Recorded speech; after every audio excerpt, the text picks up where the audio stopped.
Welcome to the Red Shirts Fantasy Football Podcast with your hosts, John Helmkamp, Matthew Betz, and Matt Okada.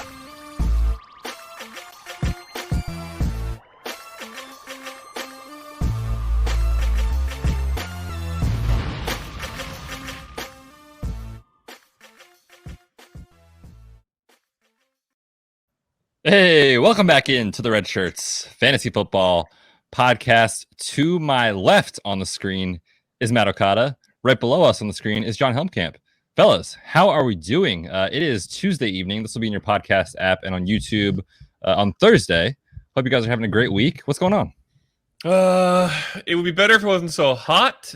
I don't know why my little apartment that I have is such an oven. But outside, it's quite nice. It is a lovely Southern California day near the coast. It's like 70 and sunny. But for some reason in my apartment, Beautiful. It's like 700 and sweaty. So that's why I'm wearing a tank top, as per the usual. I'd rather be wearing nothing. But for the listeners and viewers, mainly for the viewers, I wear this. And for us. Inside my apartment, it's like a cool, average Southern California day close to the coast, keeping it balmy with the air conditioning. Outside is hell, like what Okada's experiencing inside his apartment. Today's 109. The hottest day of the year so far is forecasted for this coming Sunday. Would you like to guess? 113. 11. 16. 116 forecasted for this Sunday. Why you do this, Arizona? And I will not be leaving my apartment at all. That's so hot that when you're walking through a parking lot at a grocery store, the bottom of your shoe like starts to get tacky, like it starts to melt on the blacktop because it's that hot. So yeah, no thanks. I won't be leaving my apartment basically ever, and the monsoons need to get basically I'm ever. So ready for the monsoons. Oh my gosh, that sounds absolutely miserable. It is. But man, we got a good show for everyone tonight. We are talking top 12 tight ends for the 2020 season. Guys, it's Scott Fishbowl week.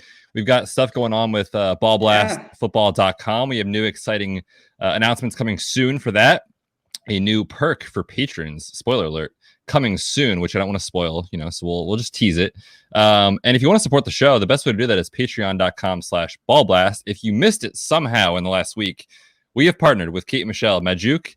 We are now one team, one group of writers, analysts, whatever, 2 shows, one website, ballblastfootball.com. Check it out. All sorts of good stuff going up there today. I put up 3 different sports betting articles, ways to make money, ways to get rich. All I got to say is we are going to be popping bottles at the end of the year. Yeah, Hopefully. we are. Let's go. Hopefully. But with that being said, guys, let's get into the show. We just have to talk about this real quick. Speaking Patrick of popping Mahomes. bottles. Yeah. Speaking of popping bottles. You know what? I just want to know what I'm doing in like 2 years, let alone what I'm doing in 10 years. Patrick Mahomes signs a mega deal. Yeah, exactly, because he's still under contract for these next 2 years. Yeah. $503 million. Guys, what? That's a lot of money. The first $500 million man in NFL history. Actually, in professional sports, richest contract in all American by professional quite a bit. sports. Have we learned yet officially whether there is salary cap tied language in this? I know it was mentioned a couple times that there may be. I haven't heard. I saw that rumor though. The last thing that I saw that it did not. I saw that original news blurb swirl where there was the thought that might be tied to the cap, which I thought would be freaking brilliant. It would be. But then I think I saw something after that was refuting it. So I'm still not clear. All that I know is Patrick Mahomes just got a truckload of money for a very long time. He's under contract until he's 34, 35, I think it is. Yeah. I want to maybe even say 35. Mid-30s. So, I mean, to put a fantasy twist on this in Dynasty, draft any Kansas City skill player ever for the next decade. That's basically all you need to know. Cray. Love it. Dude got that money. All right, boys. With that being said, let's get into our top tight end rankings, and let's just stick with the Chiefs, guys. Let's be hot takey here. Let's put Travis Kelce at number 1 in the consensus ranks. That's where we have him for this season. All 3 of us. Travis Kelce, fellas, what is there to say? I mean, the dude hasn't finished lower than tight end 2 since 2015. It is 2020. Goodness. That is a long time of absolute massive consistency. He's got the best quarterback in football. What's there to say? I wonder if we're getting to the point, and I don't know where the crossover is, where Travis Kelce is the greatest fantasy tight end of all time. Yep. Because Gronk was certainly as dominant or even more dominant in some seasons, but he had a lot of seasons where he missed time and his career was pretty short. Well, the heyday of his career was relatively short for fantasy. Kelce's consistency plus top end of, 1 or 2, as you just mentioned, fantasy production is insane. There is nothing to say. I mean, I suppose that we should make an argument, or someone should make an argument, hey, it's George Kittle. I don't really think that it is. Kelce has better touchdown upside. Kelce has a better quarterback and a better overall offense, although there's nothing wrong with the 49ers for sure. And he's just as talented. And until we see a fall off, which I think is probably still 2 or 3 years away at least. I believe he's 30 or 31 years old. Sounds correct. Yes. He's going to be my number 1. 30. Turns 31 in October. So when the season is about a month old. I mean, you look down his stats. These are like wide receiver 1 numbers, not tight end numbers. It's absolutely insane. I mean, since coming onto the scene in 2014, he came into the league in 2013, only played 1 game. Started at tight end in 2014. His basically redshirt, but season. Oh, what do you know? He had 862 yards in his first 16-game season as a tight end. In his second season, 875. Since then, over 1,000 for 4 straight years. Early in his career, he was not a massive red zone weapon, which is why he was like a mid-range tight end 1, but still putting up those tight end 1 or 2 numbers because of the insane yardage and the reception totals. But then in 2017, 8 touchdowns. In 2018, 10 touchdowns. So he's shown elite red zone opportunity as well. I think if Mahomes wasn't injured last year, he would have had another 8 to 10 touchdown season. Yep. Still managed to put up over 1,200 receiving yards with Mahomes going through an injury. It's insane. You can basically chalk him for anywhere from 11 to 1,300 yards this year with probably 8 to 10 touchdowns. Absolutely. Just chalk Travis Kelce this season. That's perfect. He scored 18 times over the past 2 years prior to last year in touchdowns. Scored 5 last year. So, yes, he's going to bounce back to that 8 to 10 mark with potentially more. What's there to say? Obviously, R1. I guess the only real discussion, guys, is where would you draft him in a redraft league? Like, do you want Travis Kelce so much on your roster that you want to draft him in the back end of round 2? Because according to ADP right now, that is where he's going. Yes. This is single quarterback redraft? Yeah. Single quarterback redraft. This is something that I have talked about several times on our podcast and elsewhere in the Twitterverse and things like that. If I'm picking early in a redraft league, that means I'm getting an elite running back in the top 4. If I can come back and get Travis Kelce at the back of the second, the receiver depth this year is insane. I am still getting 2 wide receiver 2s easily, and probably a wide receiver 1 and a wide receiver 2 or something close to it in the next several rounds. And it's no question for me, because the upside and the advantage you're getting with Kelce over the rest of what you could pick there is not even questionable for me. I'm happy to do it. Yeah, I'm all in there. So back of the second. So let's say that you have what are we talking, like the 211, 210, like somewhere he's in that ballpark is where he's going. 208. 208. Okay, so let's say that you're picking 4th in a 1 quarterback league. You're talking about Alvin Kamara potentially coming back and getting Travis Kelce, and then looping back around and getting like Robert Woods, DJ Moore, a good receiver, a really solid back end wide receiver. Probably even better than that. You can probably get Adam Thielen, DJ Moore, Cooper Kupp. Cup You're getting, would be you're great. getting a wide Like, receiver one, fringe wide receiver one. Yeah, that start, Alvin Kamara, Travis Kelce, Cooper Cup, done. Like, sign me up. Love I it. want that 10 times out of 10. Love it.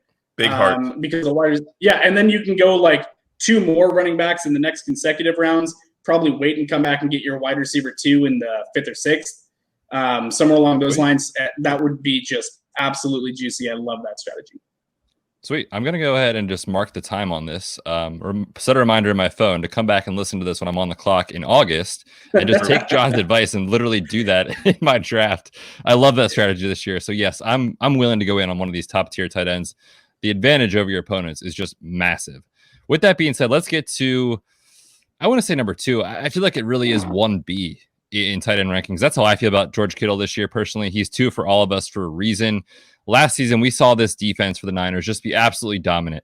There is some regression coming for the defense, which means Deebo Samuel's foot injury combined with potentially more pass attempts for Jimmy G, and you factor in George Kittle has never had more than 5 receiving touchdowns in his career in a season. It's coming eventually. The boom season is coming for George Kittle. I think it's this year. I think he's right there with Travis Kelce, just off of his pace. So I love George Kittle this year. That's why I've got him at 2. You guys agree? Any other thoughts there on George Kittle? I mean, listen, the target upside might be the best it's ever been this year because they don't have Emmanuel Sanders. They don't have Deebo Samuel for the start of the season, at least, who they probably expected would be their target leader. So behind Kittle. Exactly. Well, yes, of the receivers. Kittle's, yes, the wide receiver target leader. So you've got George Kittle, and now where you had Sanders and Samuel, you're starting with Brandon Ayuk, who, by the way, as a result, I'm rising on for redraft. Oh, yeah. But yeah, it's going to be great for Kittle. Listen, I have 6 in my projections. Spoiler alert, because you have to get into the Patreon community to see all of them. But I have 6 points separating Kelce and Kittle, 27 separating Kittle and the next tight end, and 70 separating Kittle and the tight end 6. So that is the difference you're getting with Kittle. He's right there with Kelce. I agree. 1B. Love. Yeah, I still need to work out my projected numbers there for what that's going to look like.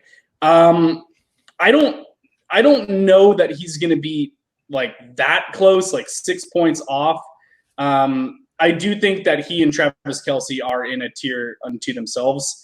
Although I could almost argue that it would be Kelce in his own tier and then potentially Kittle and the tight end 3 in a sub tier. But Kittle's a stud. I mean, he's absolutely incredible after the catch. He punishes people. He's not the tight end that like does the catch falling down. Like, you know what I mean? You see those tight ends all the time that are like going to the ground as they're catching. It's like, no, give him the ball 4 yards past the line of scrimmage and watch him go try to stiff people into oblivion for 60 yards. It is absolutely incredible to watch. I'm a Seahawks fan, and I love that dude. He's so energetic, brings so much to the game. I love George Kittle. He's also going to be in contention for 1,000 yards, and I think that the touchdown number is going to be the only thing that potentially separates him from Kelce. If he does have a Boone touchdown year, he and Kelce will be right there. Oh, yeah. And also last year, guys, he played injured. Groin injury in, week 6. Has a torn labrum in his shoulder he's been playing through. He also broke a bone in his ankle in week 9. So the dude was playing way less than 100% last year and was still an absolute monster on the field. One of my favorite players in the entire NFL. Love the dude. At tight end 3 in our consensus ranks, it is Zach Ertz. Guys, I feel like people have been saying, Zach Ertz fall off is coming. Dallas Goedert's there. Until we see otherwise, I'm not going to believe it because he and Carson Wentz are right up there with the top receiver, quarterback, chemistries in the league. And obviously we have to talk about it. It sucks to talk about, but we got to talk about what Deshaun Jackson did with his social media post. Totally insensitive, totally wrong, totally inappropriate with what he posted, but it has fantasy implications. So we have to talk about it. If they cut Deshaun Jackson, guys, remember, Alshon Jeffrey is going to start on PUP. It doesn't matter how much you like Dallas Goedert. Zach Ertz is the team's wide receiver 1 and tight end 1 this year. I think he's an absolute value in drafts because people keep talking about, oh, they drafted all these wide receivers and, Jalen Reagor is great. And he is, but he's a rookie. Zach Ertz until he's not. Yeah. Listen, this is a really important situation to monitor, this Deshaun Jackson situation and what the Eagles decide to do there. Because if they decide to go away from or get rid of and or cut in whatever way Jackson, even maybe suspend him from a team perspective, who knows? Zach Ertz is going to have a chance at the tight end target record, which he might already hold, to be honest. I'll have to check that. But I think 2 years ago, didn't he break it? Yeah. I believe so. I'll double check. 156. 156. Is that his number? Ago. Yes. Yeah, I think that's the record. So he might break his own record. And by the way, in case you thought that was a crazy thing to say, he holds it. And considering his talent and the fact that Carson Wentz is a good quarterback, if not a very good quarterback, but with nothing else to throw to pretty much, except maybe Miles Sanders, he is going to feast. And the tight ends on this team are going to run the team. You'll find out how much we believe that in a bit. Spoiler alert. But Ertz is far and away going to be the king of this offense. And unless the Eagles absolutely fall apart as an offense and, go 6-10 and finishes last in the division with a terrible season, Ertz is going to completely dominate. So I think he's an easy 3 for me. So I love Zach Ertz. I do love him. I do have him as 4 in my rankings because we did see a massive breakout last year that I think is going to push him, that I think might find himself in better opportunity for touchdowns, which I think could be the difference. But I completely agree. Zach Ertz is going to eat up targets like crazy. His reception total is going to be absolutely absurd. He's chalk for like another 1,000-yard season and, barring injuries, in my opinion.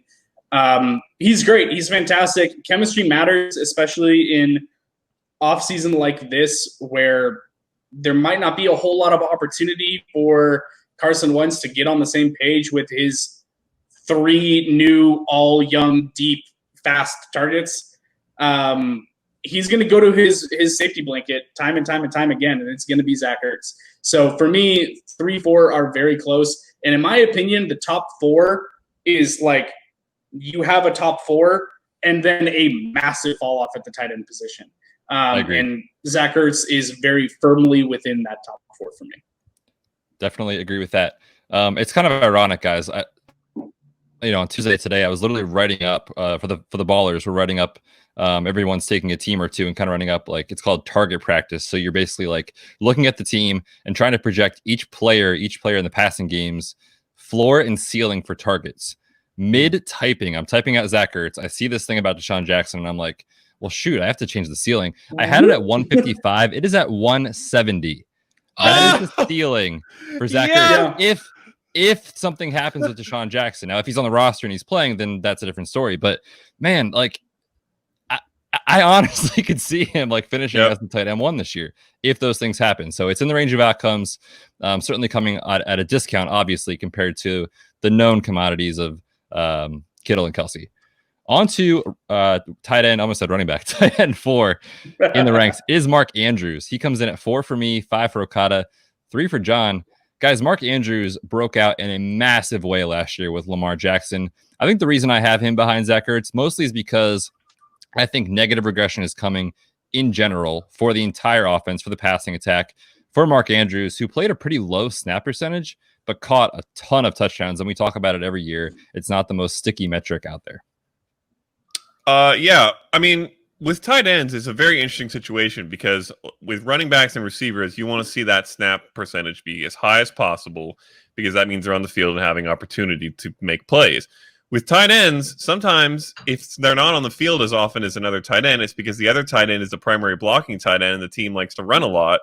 And if you're the primary receiving tight end and your snaps are translating to targets at a much higher rate, which is what we saw with Mark Andrews, that's honestly fine. And it kind of even nice because you don't have to worry about him getting hurt as much.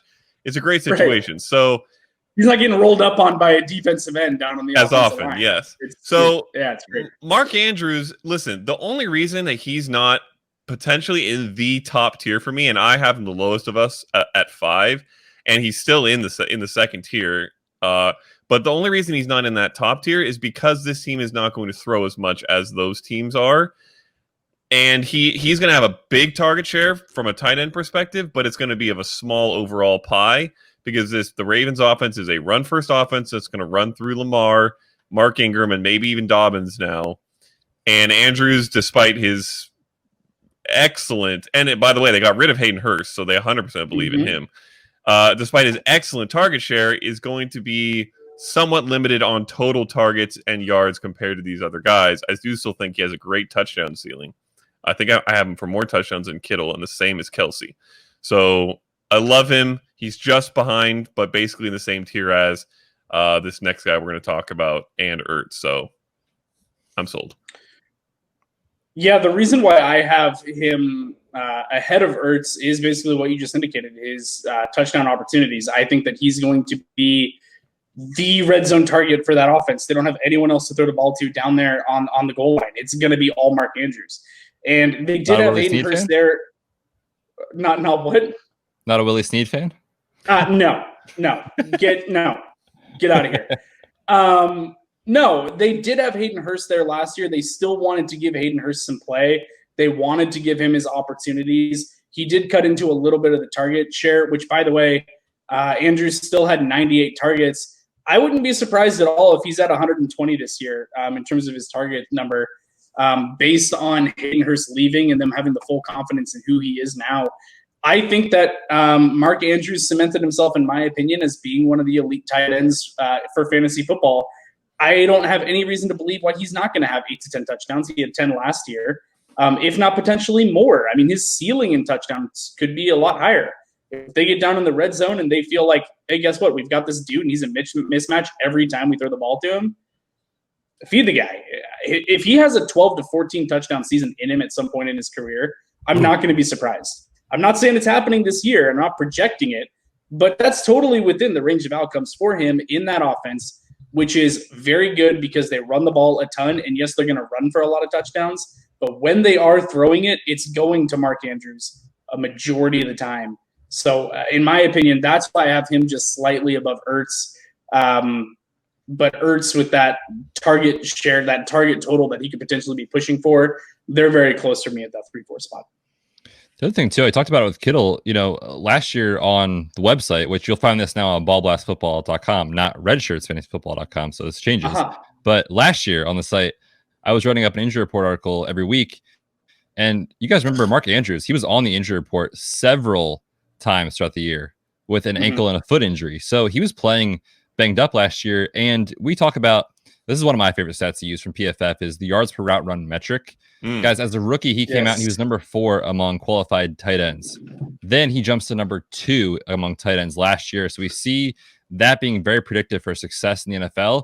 Case in point right here. It's going to happen again for Mark Andrews. Obviously, he is at worst the second option if Marquise Brown takes a huge step forward, but that has to be a massive step. So either way, he's going to be top of the pecking order there for targets in Baltimore. Next tight end, this guy is ahead of Andrews in Okada's ranks. It is my Scott Fishbowl tight end. It is Darren Waller. Do you guys also have him on your roster? Okada's shaking his head yes. John? Yep. I do not. Oh, come on, dude. I have our consensus tight end 3, Zach Ertz, on my roster, actually stacked with Wentz. So I'm loving that. That's going very well. Guys, Darren Waller, another fantastic story. Obviously, he spent most of the early part of his career just kind of bouncing around a couple rosters, dealt with some addiction issues, and just comes out last year, finally gets it right. It's such a good story to see as the top target there for the Raiders. I guess my only question with Darren Waller, because I think he's a super talented dude. He's got the size. He was super effective after the catch last year, very athletic, is do we think the additions on the offense matter a ton? So last year, it was literally him and Tyrell Williams, Hunter Renfrow, of course, always underrated. But then they go out and they add speed with Henry Ruggs, and they bring in Brian Edwards, who we like, another rookie there out of South Carolina. Do those things matter to you guys for redraft 2020 when talking about Darren Waller? I mean, in the sense that his targets might come down a tiny bit, yes. But in my opinion, and this is why these guys fit into this tier, these 5 that we just talked about are the guys that are going to lead their team in targets. They are the number 1 target for their team. That's why they're in these tiers. And then after this, we see a huge drop-off because that is no longer the case. For me, Waller is still the number 1 target on that team. I do not expect a rookie Henry Ruggs to come in and be a target hog at all, or certainly Bryan Edwards. And I honestly think they could help the offense because that offense was not great. And the more they get into the red zone, the more opportunity Darren Waller are going to have for touchdowns. So if this team can get a little bit better overall, I think it helps Darren Waller. I still think he leads the team in pretty much every receiving category. And it puts them, the Raiders, and him in better situations throughout the entirety of the season and gives them more opportunity for really high-value fantasy touches. So, yes, please, Waller is my 4, and right in there with Ertz and Andrews. Yeah, I'm not as sold on Darren Waller. I have him as my tight end 7. I have 2 guys. Hold on, I need to pull up something really quick. Hi, hater. While I'm talking here. Hi. Silly goose. For me, one of the my things that Twitter I'm handle. looking at is Silly what goose. Hi Hater. No, at At Silly Goose. That's I Remember would that like show that. where we all got new Twitter handles? That was Yes. fun. Yes, that was a really good one. At Dynasty Toaster, in case Yep. you remember. That was a very, very good one. To me, one of the things that I am slightly concerned about when looking at this offense is where the hell does Derek Carr get off thinking that he's a 70% completion guy? I'm really, really concerned about that because over the course of his career, I'll leave off his first year because he was a rookie at 58%. After that, 61, 63, 62, a nice little clustering there. 2018, 68%, 2019, 70%. Is this to be expected? Has he progressed that much over the course of a 6-year career that he's gone from a 58% completion guy to 70? I don't know. I'm wondering if that's a bit of an outlier. I'm wondering if I should expect some regression for that to come down a little bit, especially with the not wonderful weapons that they necessarily have around them. I'm just really concerned about this offense as a whole outside of Josh Jacobs, which is basically what it comes down to for me having Waller a little bit lower down on my poll. I have 2 other tight ends that I think could be in better offenses with more upside, more opportunity to score. I'm concerned that what we saw to Darren Waller might have been an outlier and that we see his numbers come down. So that's basically the only reasoning that I have. I still have him firmly as a tight end 1, but I don't think you can consider him in the same tier as a Zach Ertz and Mark Andrews. I don't know. Those are good teams, good offenses that should be able to produce some numbers.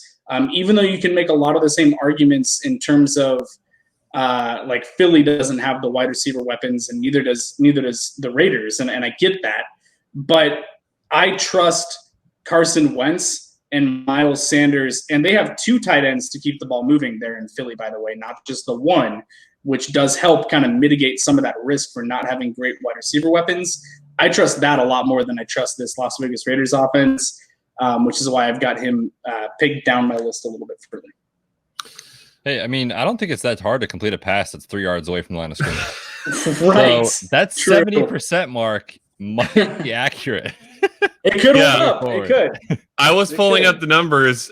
He completed 46% of his total yards as air yards last year, which was This the is, third lowest Derek Carr, in the correct? league. Yes, Derek Carr. Third lowest in the league behind Jimmy G and Mason Rudolph. So, Nope. yes, he can keep up that completion percentage because I could keep up that completion percentage throwing 2 feet away from me. Now, does that translate necessarily to great quarterback numbers? No, not unless you have great yards after the catch guys, which, to be fair, Derek Carr has some above average yards after the catch guys, which is why he was mildly decent last year overall. But for Darren Waller, as long as he does get his targets where he gets them, it doesn't really matter too much for him. And Carr I think, is an accurate enough, an average level quarterback that he can support a 110 target tight end with very good fantasy upside. Yeah, I agree on that. And just to speak to it too, it's kind of crazy. Darren Waller caught 90 footballs last year. 5 of them were delivered air yards, 20 yards down the field or more. The only tight end in the entire league that had more yards after the catch was George Kittle. So he kind of fits perfectly with what he wants to do. And the other thing too, I think, John, you were talking about it, or you were going to on YouTube. You were mentioning, I think, via your 3 signal was 3 touchdowns last year. Yep. And that is definitely coming up. If he gets the same or even just a little bit less target share than he did last year, it's bound to come to an average. So looking at 5, 6, 7 touchdowns for Darren Waller is not out of the realm of possibility at all. For sure. All right, guys, on to number 6. And this is kind of where we finally start to differ a little bit. We've had this conversation multiple times with the Chargers. You 2 at 6, like Hunter Henry quite a bit. I've got him at 10. Now, I'll just kind of reiterate in case anyone missed the last episodes.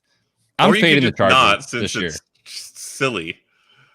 That's true. I am the Dynasty Silly Goose. I am fading the Chargers this season, mostly because I don't trust either Tyrod Taylor, who's come out and has not thrown for more than 20 touchdown passes in a season, or more than 3,500 yards in a season, or Justin Herbert, who is a bit of a raw rookie. I just don't know. I'm not, and even in an off season, right? Like, they've been talking about Tyrod Taylor and backing him like he's our guy.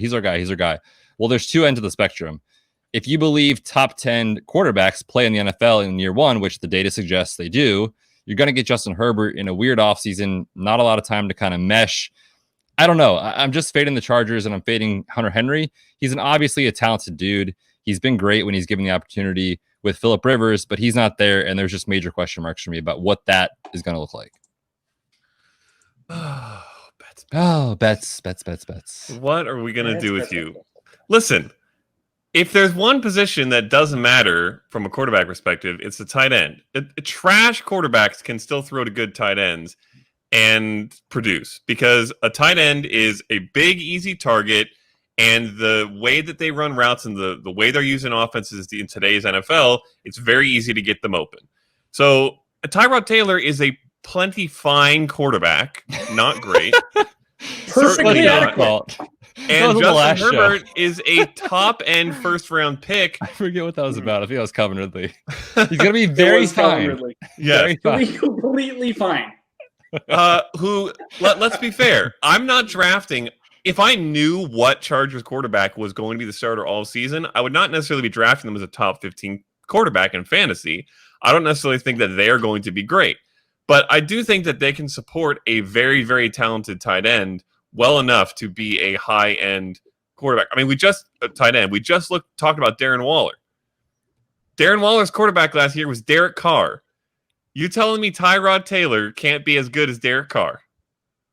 Yes, Derek Carr is the greatest of all time. Oh, get out of here. It does not take a lot. Tyrod's been fine for fantasy. He's been fine. He's been very because fine. of his running. That's what exactly. Very fine. That's all you very need. Fine. You don't need a great Which is the best insult ever. Like, you were so average. It is. I was so passive aggressive in that comment. Like, let's be honest. I loved it. I was so passive aggressive. By the way, John, what the hell are you doing? my boom for my mic. For the non-YouTube listeners, John is struggling mightily with his microphone. You're doing it wrong. Anyway, back to Tyrod Taylor. The boom is having problems here.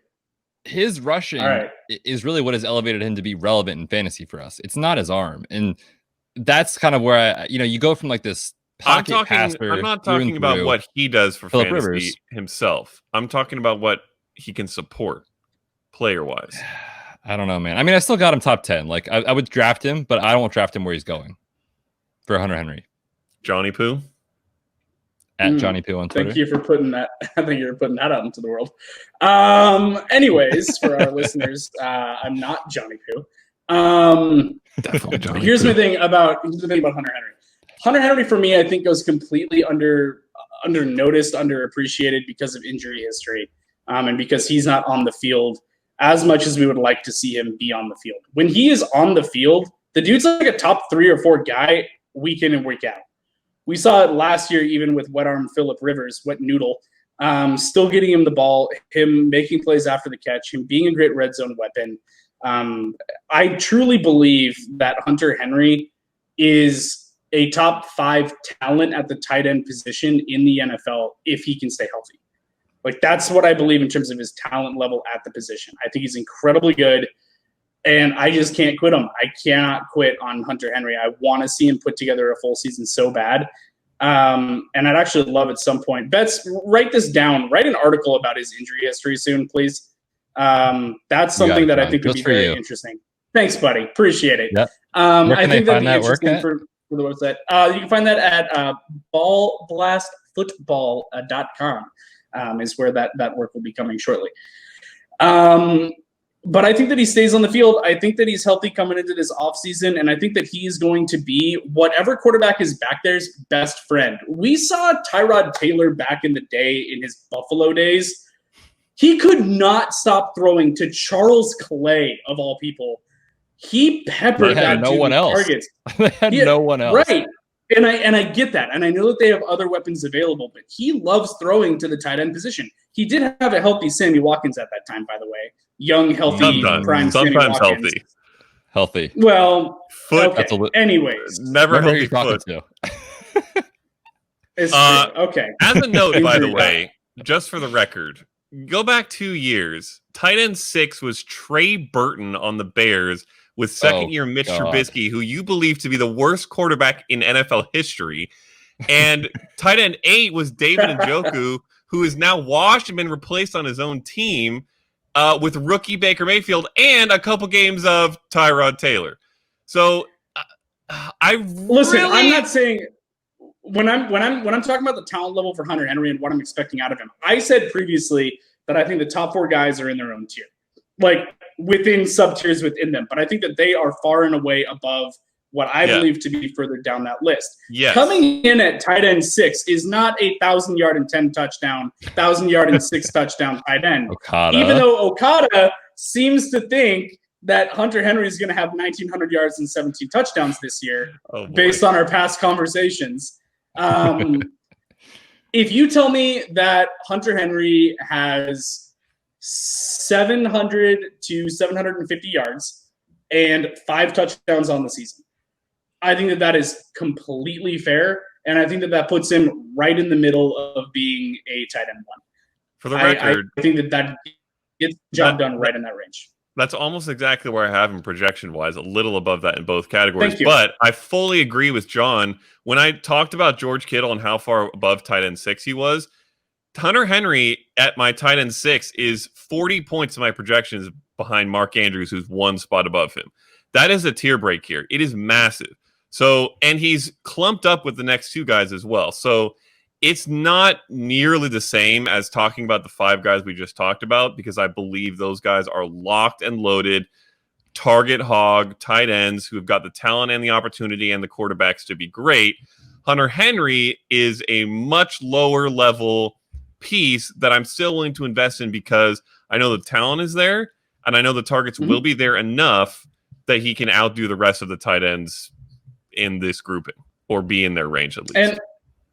And I also think that this offense is not as bad as Betz is going to say it's going to be this year. Not. And I think that we all know that. I think that, yeah, obviously, Betz everyone is a silly goose.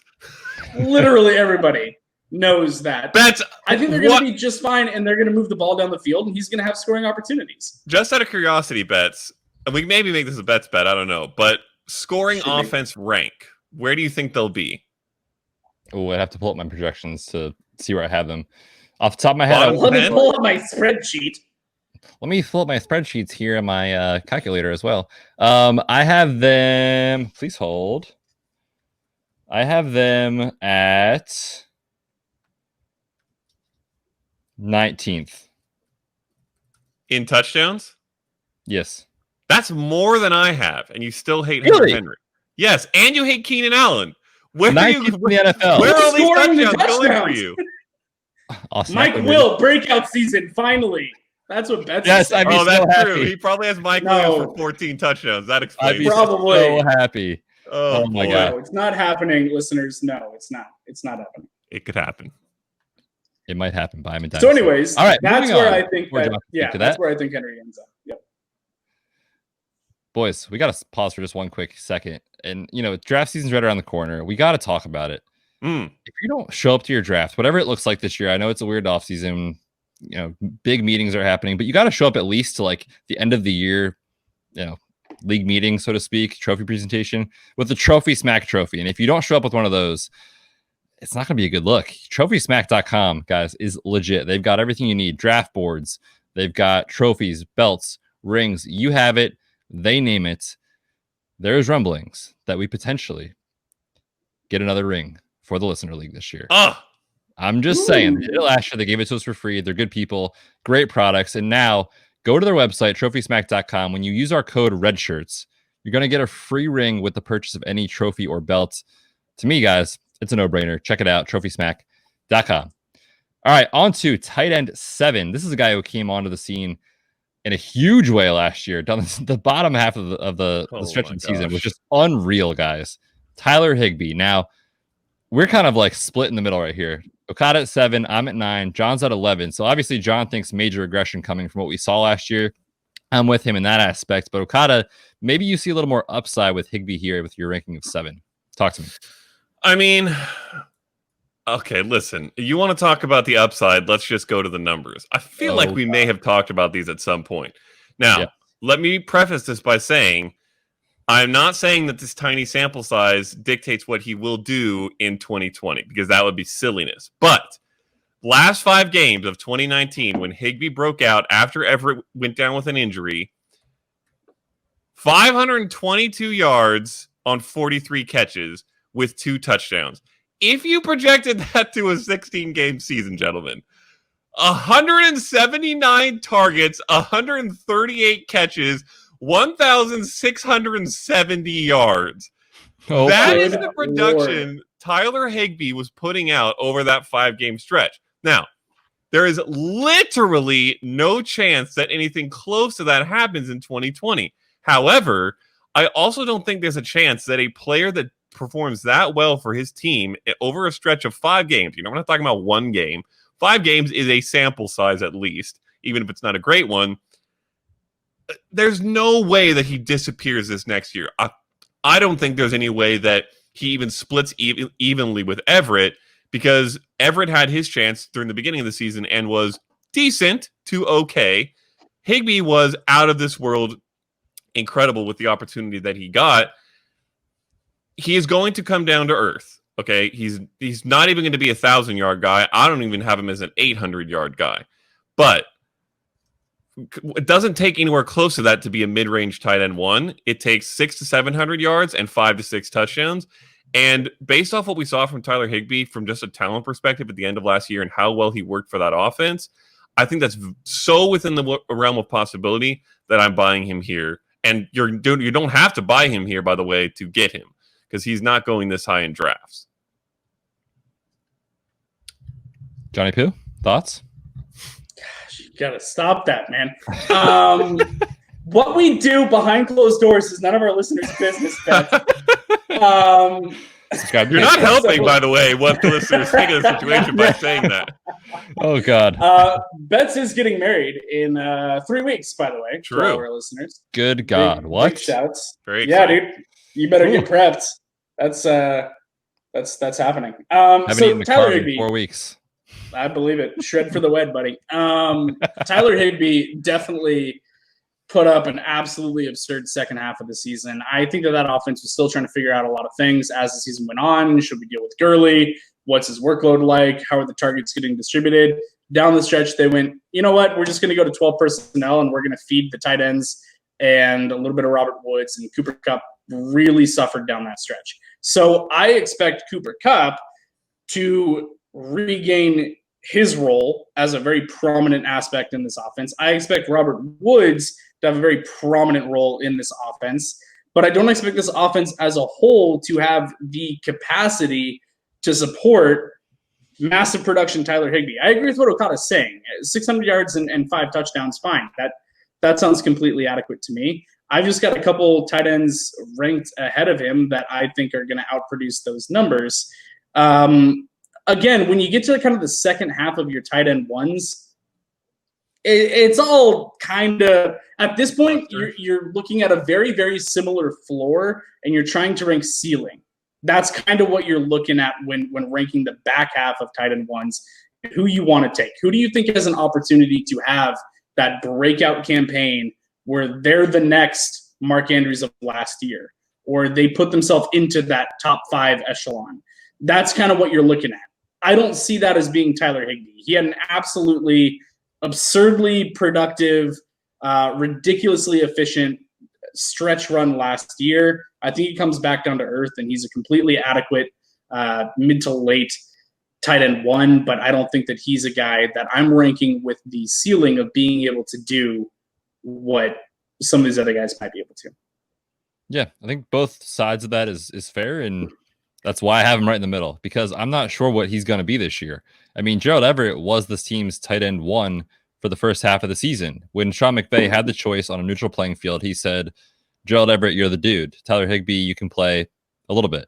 And then Everett got hurt, and Higbee came in and stole the show. Now, does he just say, okay, that's my dude, we saw it last year, or is there a little bit more of a balancing act? I tend to think there's going to be a balancing act between these two tight ends. And that's why I think Gerald Everett is an absolutely screaming buy in dynasty formats. I'm not ready to give up hope on him quite yet, but I think Tyler Higbee is the tight end 1 for this team this season. I've got him at 9. I'm just not sure that what we saw last year is really even remarkably close to what could be this season. Also, quickly, I want to make sure that I'm accurate for our listeners. I forgot to sort the data based off tight ends. The touchdowns. LA Chargers are at 28th in touchdowns for me. That's why I have them so low. That makes I was much not more sorting sense. the data correctly. That makes much more sense and much less sense, because 28th is trash. Yeah, right there with the Broncos, buddy. That is so bad with those weapons. Good gracious. Quarterback play, man. Moving on. All right, on to number 8, Evan Ingram. Guys, I think you could argue he's probably top 3 talent in terms of athleticism. 4. Yeah. Really good, 4. But man, I'm concerned. I've got him at 12. Okada's with me at 12. John, you're at 5. For me, this has nothing to do with anything except for injury. He's coming off of Liz Frank surgery. We know performance goes down by about 21% the following year. His injury came late in the season. I'm not sure he's going to be himself for the first 2 months of the year. And so honestly, with ranking him at tight end 12, I would say that's assuming everything goes well in the second half of the year. I'm kind of out on Evan Ingram from a where you have to draft him perspective, and where I have him ranked, I won't have him this year. Yeah. Oh, okay. So I'm moving him down my board right now, because that changes everything. That injury info, though. Listen. Yeah, no kidding. When I do my projections, I do not account for missed games. I basically project everyone for 16. Basically. There are a very few projections this year, including Deebo Samuel and Evan Ingram, where I straight up say, you are not playing 16. Get out of my face. I am taking games away from you. Evan Ingram and Will Fuller, right? Yeah. Someone asked me on Twitter today if I gave Ingram the whole 16 games, where would he be for me? And he would be in the tight end 5 or 6 area. And I have him all the way down to 12. And it's because I said, no, you do not get 16, Evan. You cannot stay healthy. Said no. Your injuries are concerning, recurring. How much bets he's missed? I believe 5 and 8 games over the last each of the last 2 seasons. So that's nearly half his games. I'd have to look it up, but that sounds about right. Yeah. Sounds about right. That's just not reliable enough. And it's really unfortunate, because on that team, I think he would be one of the guys we were talking about earlier in that tier of top target on their team. I think he would probably be right in the conversation with Slayton and Tate to lead the Giants in targets, but I just can't do it. I can't buy him. The price is hurting me as well, because he's going as a tight end 6-ish, somewhere in that range where I would have him with 16 games, and I can't pay that price because I feel like you're buying him pretty much at his ceiling. I'm out. I'm out completely. No Evan Ingram for me. Sorry. I need to see a couple seasons of full health. Yeah, no, that changes a lot for me, because I didn't really have a clear picture of his injury history. I was basically going on the determination, again, that Evan Ingram isn't going to play 16 because he never plays 16. But I was thinking, like, all right, if I can give him 13 to 14 games this year on an offense that I think is ascending with a second-year quarterback, with Darius Slayton taking a second step forward at wide receiver, with stud Saquon in the backfield, I think this offense has the opportunity to kind of shape up and be productive. And he would be either the target leader or the secondary target probably on that offense. Although actually, now that I think about it, that might be really kind of an even split between Slayton, Saquon, and Evan Ingram. But he would have a very, very healthy target share in that offense, which is, and yes, I believe in the talent. I think that he's absolutely incredibly gifted. So that's kind of why I had him there at the 6. If he's not going to be himself for 2 months of the season and his ADP's at tight end 6 right now, no thanks. That changes a lot, and I'm not willing to invest. I mean, he's probably going at that price point. What's that, 8th round, something like that, in startups? No thanks. I have no desire to do that for someone that's not going to be healthy or back to his normal self for 2 months of the season. So that changes it. I still think he could be very productive down the stretch of the season. Also give him the nod and put him at 12 for that reason. But I'm not going to sacrifice 6 to 8 weeks of fantasy football at the tight end position by investing an 8th round pick in a tight end that's not going to be healthy and contributing. Yeah, season's too short. And I'm not saying he won't be ready for week 1. He very well could be, but the data suggests like the explosiveness, the movement, the cutting isn't the same. So he might be there week 1. I'm just not counting on it. And I'm willing to kind of look at his injury history and say, let's fade him as a podcast this season. Maybe Guys, go ahead. Flag him as a trade target mid-season. Oh yeah, I like that. 1 month in. Week 5. Yeah. I can dig it. One guy that I am really excited about, I've got him at 6. It is Mike Gesicki. Okada at 8. John at 16. Our consensus 9. Guys, I believe what we saw last year was real with Mike Gesicki. Now everyone's going to say the splits with Preston Williams is different. Well, guess what? Preston Williams is coming off of a torn ACL. And also, guess what? Everyone else out there, Chan Gailey, he doesn't use the tight end. Well, guess what? Mike Gesicki is the furthest thing from a tight end. He is a slot wide receiver, and the slot wide receiver in Chan Gailey's offense absolutely eats. So I'm in on Mike Gesicki. Loved him coming out of college because he is the same as Evan Ingram, right? That really talented tight end that plays in the slot. I think he could be an absolute steal in drafts. And in best ball formats, like I love where I'm getting him, like 15th, 16th round, last pick of the draft. Yes, please. Yeah. Also to the people who say, Preston Williams splits, yikes, I'm scared, or anything else, by the way, about Mike Gesicki in the negative, recall that he was a second-year tight end last year who got 32 targets as a rookie. Then he got 89 targets last year, and he was very good with them. 5 touchdowns, 570 yards. This is a tight end entering his 3rd year in the NFL, which typically is the year we start to think about them breaking out, let alone have them already pretty much have broken out. And there's a chance, we don't know how high it is, that he is going to have better quarterback play sometime this season if Tua comes in. Now, look, I'm operating off basically little to no Tua, and I'm still loving Mike Gesicki. So that's just an extra bonus if it happens.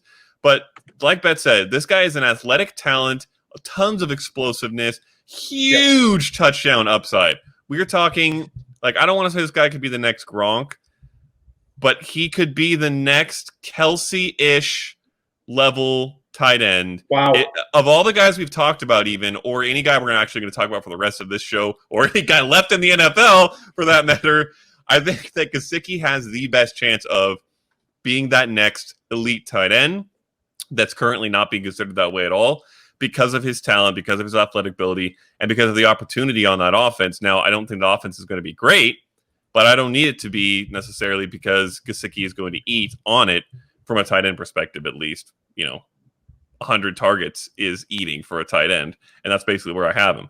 So, I love Gesicki. I don't have him quite as high as you, Betz, because the risk is a bit too much. In fact, I bake risks into all my projections, and if you take the risks that I have on him out, he's even higher. He's above Higbee and more in the Hunter Henry range.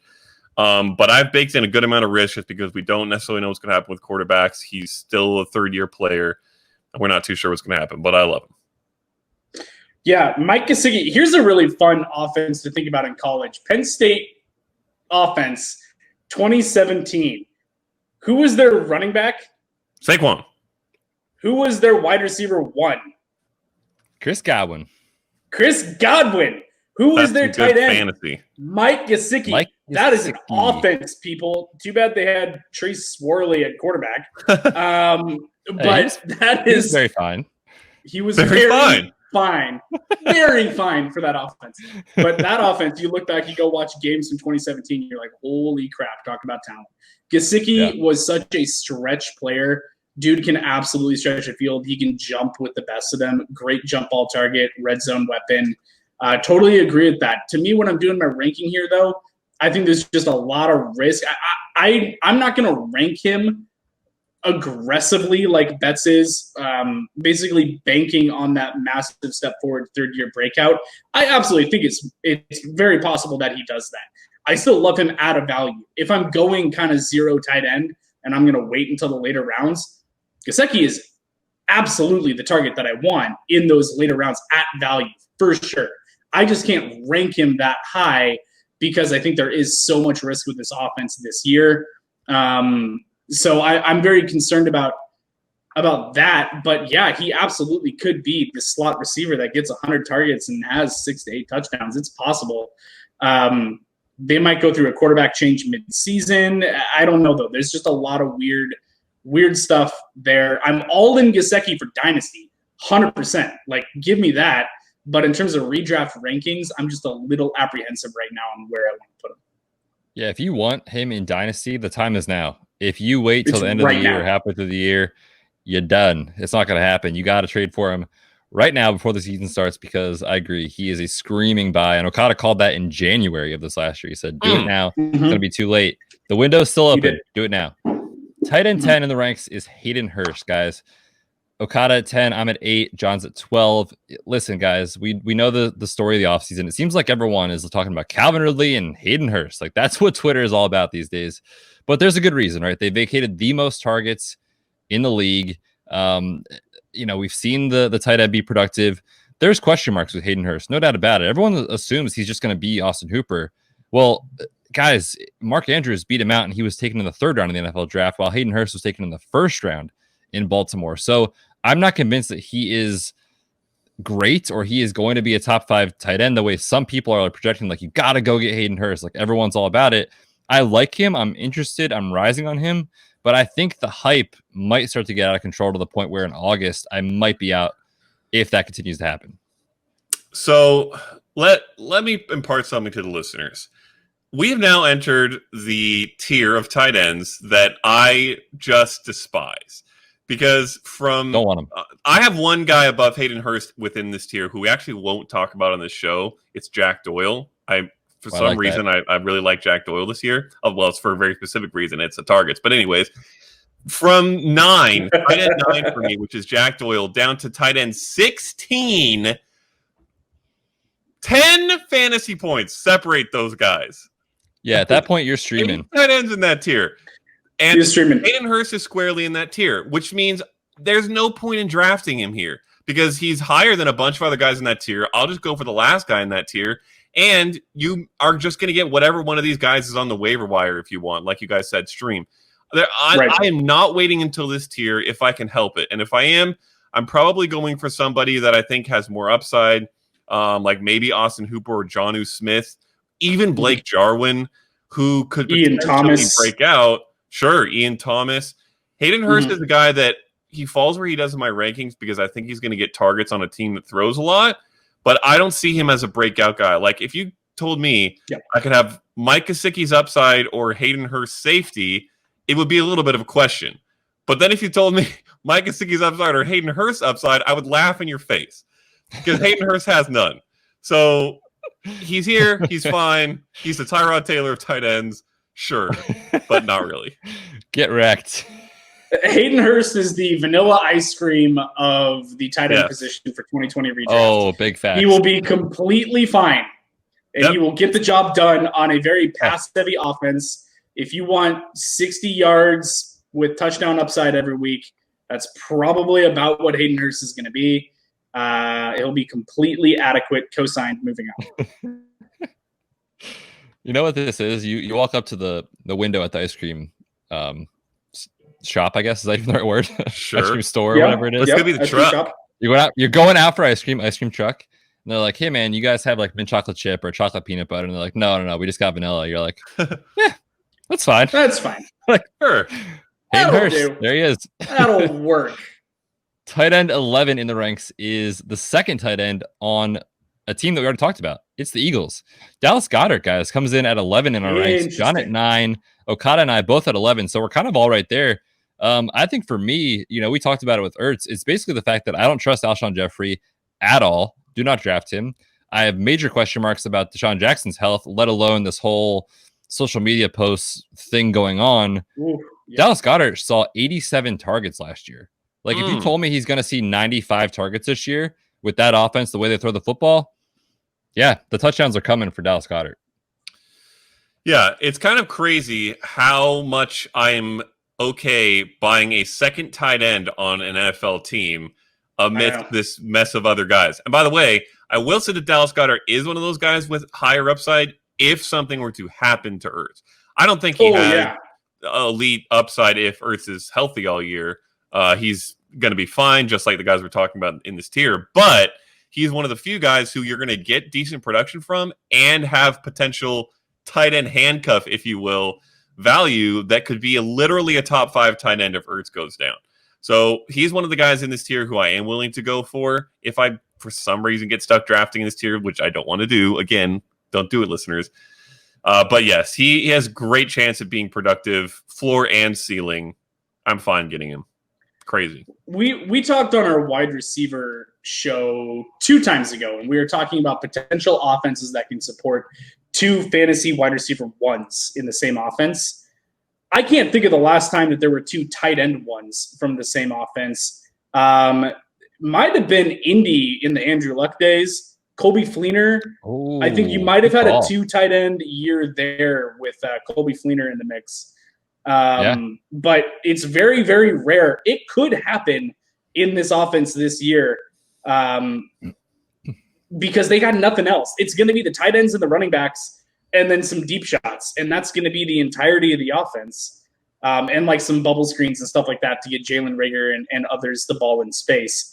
But I think that, Dallas Goedert is a very talented tight end that they literally took just to spit in the face of Dallas, and it makes me laugh so hard that they did that. But he's very talented. They now find themselves in a 2 tight end set a majority of the time. Both those tight ends are going to get targets. Goddard is going to be completely fine on his own. If something does happen to Zach Ertz, and Ertz is getting up there, if Ertz pulls up lame and misses some time, all of a sudden Dallas Goedert, everyone's going to be checking to see if he's available. Don't let him be available. He's going to be a very, very good tight end on his own. And if something does happen, again, could be top 5. Yeah, it's super interesting. And, just looking at what this team did with the draft and their offseason moves, like they said, speed to us is so, so important. They went out and got Jalen Reagor, speedster out of TCU, good at other things too, but lots of speed. John Hightower out of Boise State ran a 4.43 40. He's got speed. Marquise Goodwin is literally a track star. They want to open up the offense. They want to open up downfield so that Zach Ertz and Dallas Goedert can absolutely smash in the intermediate passing game, and I think they will. Guys, last year, just second to the Ravens were the Eagles in terms of targets going to the tight end position, so they use them a lot. I think that continues in 2020. Rounding out the show, at tight end 12, it is Jared Cook. Okada, absolutely not a fan of Jared Cook at 16. I am at 7, and John is at 10. Now, Okada, maybe I can just shorten this argument up for you a little bit. Is this the situation where they're all just right there? They're so close that it doesn't matter. Like 9 to 16 is the same person. Okay. Jared Cook is the bottom of my yucky tier that I talked about. He's basically interchangeable with Jack Doyle, 7 spots higher at tight end 9. So this ranking is very misleading. I will say Jared Cook had a crazy efficient year last year. He had fewer targets and catches than almost any other season in his career, but he had the highest yards per reception by 3 yards per reception of his career. And he scored 9 touchdowns despite only 65 targets. That is a crazy touchdown rate. So I think a lot of that comes down this year. I think we're going to be a little bit happy-go-lucky with him after what we saw last season. Also, he's 33 now. Yes, he was 32 last year, so he was already old. But at this point, every year matters more and more. Yes, that is before that, he was 31. True. Basically, he's at the bottom here because of this massive yucky tier. I think he's the one with possibly the least upside. He's not going to break out and suddenly be a crazy tight end at age 33. And those touchdowns and yards per reception, I think, both come down. So I'm not buying Jared Cook. Sorry. Yeah, I basically think that this is a highly efficient passing offense with a highly efficient quarterback and highly efficient wide receiver, and they move the ball down the field. And Jared Cook put himself in a position to be a very friendly target, benefited a lot in the red zone, got a lot of touchdowns out of it. I think that he carved out a very nice role last year, and nothing on that offense changed except for them bringing in Emmanuel Sanders. What do you mean nothing changed except for them bringing in Emmanuel Sanders? If you can let me finish my sentence, he's going to be the firm wide receiver 2 on that offense, and he's going to carve out from Jared Cook a little bit. Absolutely. I totally agree with that. I'm not ranking him as being a top 5 dude. Settle your horses. Dang. But like, is there any chance that Emmanuel Sanders has not become the 3rd target on that team, supplanting Jared Cook? No, that should absolutely happen. Okay, dude, just relax, man. Stop interrupting. If you go and just be chill, bro. Just be chill, dude. Dang, like, just settle. If you look at last year, he was the tight end 7. I'm ranking him with regression. Like, Emmanuel Sanders is going to come in. He's probably going to be the number 3 target. I'm not saying your ranking is crazy. I'm saying that Emmanuel Sanders coming in is no change except a little bit of Emmanuel Sanders. He is going to be the number 3 target on that team, and Jared Cook is going to fall as a result. All right. Maybe. It's possible. Cool. Maybe. Yeah, maybe. What do you Okada, mean? You're getting way too overexcited about talking about the impact of Emmanuel Sanders on Jared Cook. Like, yes. Easy there, Tiger. He's coming in. It's going to be an impact. Sanders is going to be the 3rd target on that offense. There's still going to be enough meat on the bone for Jared Cook to eat a little bit. He's not going to be a guy that's going to have some be a top 5 fantasy tight end. He'll get some snacks. He'll be a guy that's going to give you 60 yards, 70 yards, and maybe a touchdown 5 times a year, maybe 6. Like, that's what Jared Cook's going to be. It's enough for me for him to be a low-end tight end 1. Well, my dad jokes are getting worse, so I think it's time to end the show there. That's the top 12. Too. Yes. Top 12 tight ends for 2020. Guys, good discussion there. The full rankings will be up soon on patreon.com/ballblast. We will have some of our rankings available, but of course we'll have like our top 200, deep dynasty rankings on Patreon, all that sort of stuff, projections, etc. is on there. So go check that out. Guys, we are back probably next week at some point. We're going to switch, like we talked about with the merger with Ball Blast, to more of a dynasty focus. We kind of wanted to like round out our rankings for the year, maybe then kind of regroup and see what we're going to do. So stay tuned. Dynasty focus show coming at you probably next week. Have a great weekend. Until next time, wear the red shirts.